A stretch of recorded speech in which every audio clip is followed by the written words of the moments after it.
The leather boots an Amish farmer in Holmes County, Ohio, has been wearing for 30 years look better than the pair you bought 6 months ago.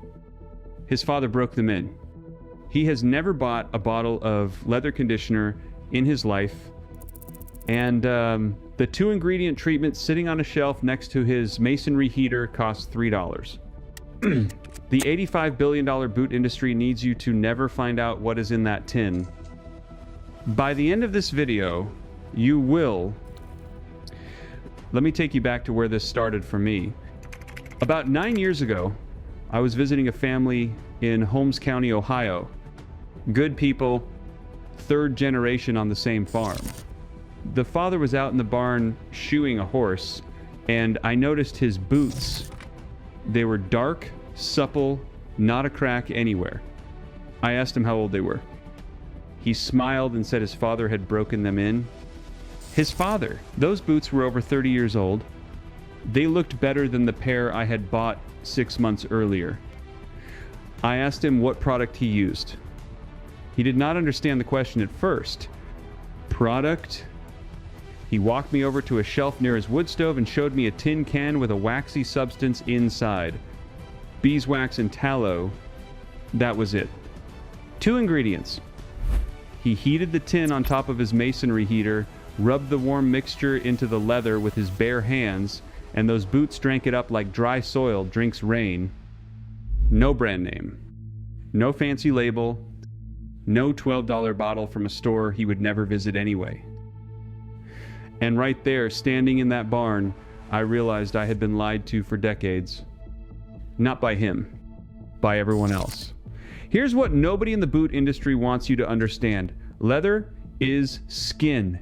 It's animal hide, and just like your own skin, it needs 2 things to stay alive: moisture and a protective barrier.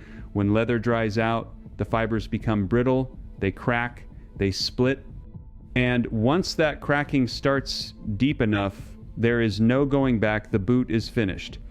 Now, the Amish figured this out centuries ago because they had no choice. They couldn't drive to a store. They couldn't order something online. They had to work with what they had on the farm. And what they had was beeswax from their hives and tallow from their cattle. Beeswax creates a waterproof seal on the surface. It blocks UV light. It prevents moisture from escaping. Tallow, which is rendered animal fat, penetrates deep into the leather fibers and keeps them flexible from the inside. Together, they do exactly what your skin's own oils do. They protect and they nourish. This isn't folk wisdom, this is chemistry. And it has been working for over 3,000 years. The Vikings used it, the Romans used it. The Anglo-Saxon leather workers documented by historical reenactment groups like Regia Anglorum used the exact same combination: oak bark tanning followed by tallow and cod oil treatment. 1,500 years of proven results, exposed and buried in 1 generation. And I'm going to tell you exactly how that happened. In 1910, something changed in American manufacturing that most people have never heard of. A process called AGO was developed for shoemaking.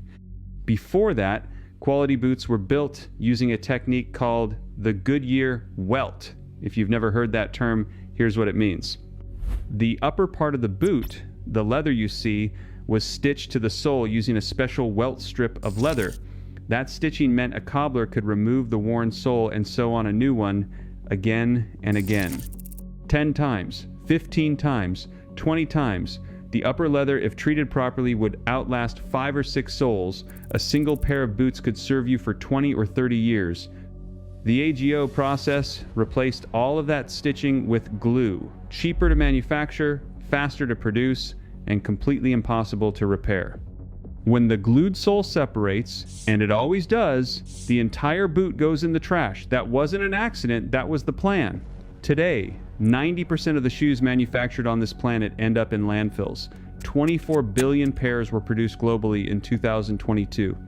The average American buys new shoes every 8 to 12 months. The industry generates $85.8 billion a year in the United States alone. And in 2020, America imported 5.7 pairs of shoes for every man, woman, and child in the country. Let that number sink in. 5.7 pairs per person per year imported because we stopped making them here. In 1968, the United States produced 80% of the shoes it consumed. Today, we import 99%. The last major American shoe factory closed in the 90s, and with it went something even more valuable than the factory: the cobbler. In 1960, there were 100,000 cobblers in America. Today, fewer than 5,000 remain. The person who could have resold your grandfather's boots, who could have saved you thousands of dollars over a lifetime, was pushed out of business. Not because people stopped needing him, because the industry made sure his services were no longer necessary. Boots became disposable. And nobody asked your permission. Before I show you the exact formula, I put together the complete Amish Home System: wood, iron, leather, everything. It's in the description. But stay here, because what comes next is the part they never wanted you to see. Now here's where it gets personal, and this is the part that made me angry when I first learned it. The products sitting on store shelves right now, the ones labeled as leather care, many of them are actively destroying your boots. Let me explain. For decades, the standard recommendation for leather conditioning was neat's foot oil. You've probably heard of it, you might even have a bottle in your garage, but here's what almost nobody knows. The neat's foot oil you can buy today is not the same product your grandfather used. The original neat's foot oil was pure. It was extracted from the shin bones and feet of cattle. It penetrated leather beautifully and kept it supple for years. The modern version, usually labeled neat's foot oil compound, is cut with mineral oil, petroleum-based mineral oil. And that petroleum derivative does something terrible to leather over time. It reacts with oxygen inside the leather fibers, it clogs the pores, it forms a film that traps moisture in the wrong places. In cold weather, it produces a white, waxy residue on the surface. And worst of all, it's acidic enough to attack the stitching thread that holds your boot together. One application can permanently darken leather. Long-term use can rot it from the inside out. You're paying $8 to $15 for a product that is slowly killing the thing you're trying to save. And the label says leather conditioner. The same story applies to silicone sprays. They coat the surface, but they don't penetrate. The leather can't breathe. It cracks from within. And the spray washes off in the first rainstorm. Saddle soap is another one. People think it conditions leather. It doesn't. It's a cleaner. Used without following up with a real conditioner, it strips the natural oils from your leather and leaves it drier than before. Mink oil works reasonably well in the short term, but most of what's sold in America comes from overseas and contains additives that oxidize over time. $8 to $15 a bottle for something that will eventually contribute to the deterioration of your leather. Meanwhile, the Amish treatment costs $3 and uses 2 ingredients that have been proven effective for 3 millennia. Let me give you the exact formula. This is not complicated. You don't need special tools. You don't need to order anything exotic. You need beeswax and beef tallow, equal parts, 1-to-1 ratio. If you render your own tallow from beef fat, the tallow is free. If you buy beeswax in bulk, a single block costs about $8 and will last you years. You can substitute lard if you don't have access to tallow. It works nearly as well. Here's the process. Take a clean glass jar. Put equal amounts of beeswax and tallow inside. Set the jar in a pot of simmering water, a basic double boiler. Let both ingredients melt together. Stir gently. That's your leather treatment. Total cost per application, about $1.50 to $3, depending on what you already have on hand. Now, before you apply it, you need to clean the boots. Use a stiff brush to remove dried mud and dust. Wipe down with a damp cloth. If your boots have salt stains from winter roads, use a cloth dampened with warm water to dissolve those salt crystals first, because salt is one of the most aggressive things that attacks leather. Once the boots are clean and dry, warm the leather slightly with a hair dryer, about 30 seconds. You're not trying to cook anything. You're just opening the pores of the leather so the treatment can penetrate. Now take the warm beeswax and tallow mixture and apply it with your fingers or a soft cloth. Work it into the leather. Pay special attention to the seams and stitching. That's where water gets in. That's where boots fail first. The Amish farmer I watched in Holmes County used his bare hands because the warmth of his fingers helped the wax melt into the leather even further, let the boots sit for 2 to 4 hours, then wipe off the excess with a clean cloth. For initial treatment on a new pair of boots, or boots you're reconditioning, do this twice. After that, twice a year is all you need. Spring and fall. 10 minutes each time. That's it. An even simpler version exists if you don't want to make the mixture at all. Just take a block of pure beeswax, warm the leather with a hairdryer, and rub the wax directly onto the surface. The heat from the leather melts the wax on contact. It seals, it protects, it waterproofs. Cost per application, about 50 cents. For boots that are already dried out and cracking, there's a recovery method that most people have never tried. Apply the warm beeswax and tallow mixture generously, more than you normally would, then wrap the boots in newspaper and leave them overnight.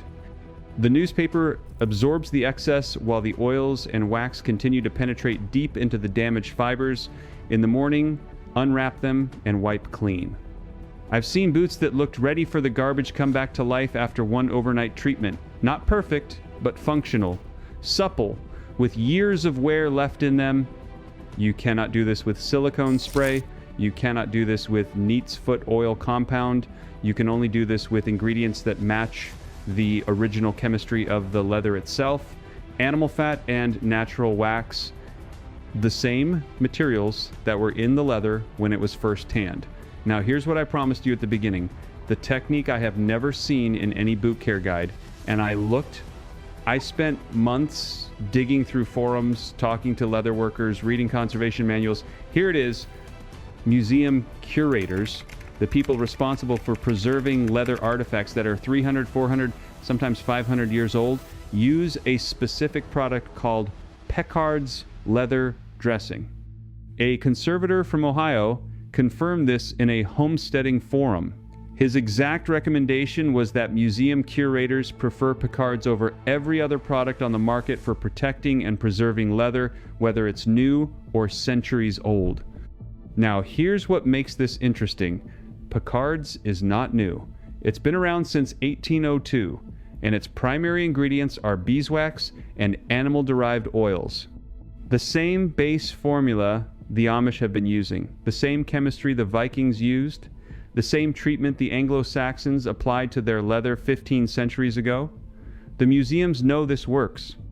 The conservators know this works. The Amish know this works. The only people who don't know are the ones buying $12 bottles of petroleum-based compounds from store shelves. And here's the part that connects everything.